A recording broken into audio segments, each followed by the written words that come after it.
द्वापर में उतरे भगवान श्री कृष्ण के पावन अवतार और लीला की भूमि के रूप में जानी जाती है। ये हम सब उत्तर प्रदेश वासियों का सौभाग्य है। यहां पर भी श्रद्धालु जनों को, आने वाली कोटि कोटि श्रद्धालु जनों की सुविधा के साथ ही 5000 वर्ष से अधिक की पौराणिक विरासत के संरक्षण के लिए आधुनिक विकास की प्रक्रिया के साथ जोड़ने के इस अभियान के साथ हम सबको मिलकर के कार्य करना होगा। याद करना उन दुष्प्रवृत्तियों से जो देश को कमजोर करना चाहती है, जाति के नाम पर, क्षेत्र के नाम पर, भाषा के नाम पर, किसी अन्य बात के आधार पर उनसे सावधान होना होगा। गौ संरक्षण के लिए अपनी आध्यात्मिक विरासत और अत्याधुनिक विकास के लिए देश और दुनिया के अंदर एक नए प्रतिमान को स्थापित कर रहा है। और आज मेरा सौभाग्य है कि जन्माष्टमी के अवसर पर मुझे स्वयं कान्हा की इस पावन जन्मस्थली पर आने का सौभाग्य प्राप्त हुआ है। आप सभी के दर्शन भी हुए। आप सभी को मैं एक बार फिर से पूरे ब्रज वासियों को, मैं पूरे प्रदेश वासियों को आज के इस पावन पर्व पर मैं हृदय से बधाई देता हूं। हमारा संकल्प होना चाहिए। प्रधानमंत्री जी ने देश के स्वाधीनता के अमृत महोत्सव वर्ष के अवसर पर हम सबको संकल्पित करवाया था और संकल्प के पंचप्रण के गुलामी के अंशों को सर्वथा समाप्त करना, स्वदेशी को जीवन का मंत्र बनाना, विरासत के संरक्षण के लिए कार्य करना, देश की सीमाओं की रक्षा करने वाले और देश के अंदर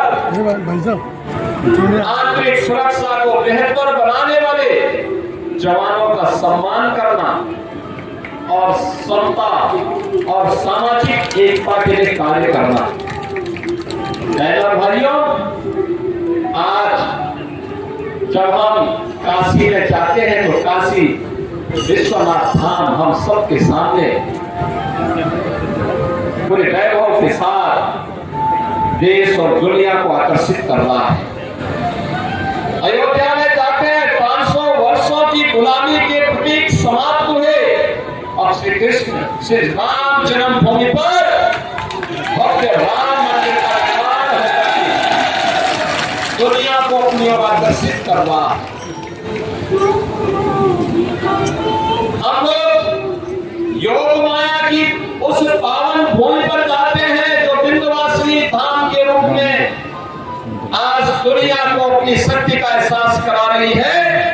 वहां पे भी एक भव्य कॉरिडोर बनकर के दुनिया के श्रद्धालुओं को अपनी ओर आकर्षित कर रही है। श्रद्धालुओं की बेहतर सुविधा। विश्व के अनेक अवतार हुए हैं, उन्होंने अपने अवतार से उत्तर प्रदेश की भूमि को बार बार कृतार्थ किया है। अगर अयोध्या से राम जन्मभूमि के रूप में जानी जाती है, तो हमारी मथुरा भगवान श्री कृष्ण के पावन अवतरण की भूमि है। भगवान श्री कृष्ण ने अपनी संपूर्ण लीला इसी ब्रज क्षेत्र में, यहाँ पर उनकी लीला को देखने जानने का सौभाग्य इस ब्रज भूमि को प्राप्त हुआ। आज भी यहाँ के रज-रज में, कण-कण में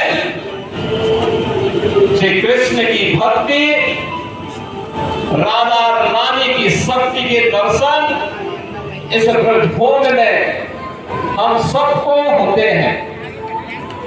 जो भी कृष्णमय हुआ उसने अपने जन्म और जीवन को धन्य कर दिया। बहनों और भाइयों, ये हमारा सौभाग्य है कि मुझे पिछले 8-9 वर्षों से हर वर्ष 2 बड़े आयोजनों में यहाँ पर साक्षी बनने का अवसर प्राप्त होता है। जन्माष्टमी का पावन पर्व भी और बरसाना में रंगोत्सव के पावन आयोजन में भी। और इसीलिए हमारी सरकार ने तय किया कि हम लोग मथुरा, वृंदावन, बरसाना, गोकुल, बलदेव, गोवर्धन और राधा कुंड को तीर्थ के रूप में उसकी पौराणिक मान्यता को फिर से बहाल करेंगे। की सरकार प्रधानमंत्री मोदी जी के मार्गदर्शन और नेतृत्व में इस पूरे अभियान के साथ, पूरी प्रतिबद्धता के साथ लग करके अपने आध्यात्मिक विरासत के संरक्षण के लिए और श्रद्धालु जनों की सुविधा के लिए, अत्याधुनिक विकास के लिए प्रतिबद्ध है। ब्रज क्षेत्र के विकास के लिए ब्रज तीर्थ विकास परिषद यहाँ पर कार्य कर रहा है। सभी माननीय हमारे जनप्रतिनिधिगण मार्गदर्शन दे रहे हैं। और कृष्ण कन्हैया की कृपा जो है, यह क्षेत्र विकास के नित नए प्रतिमान को स्थापित करना है।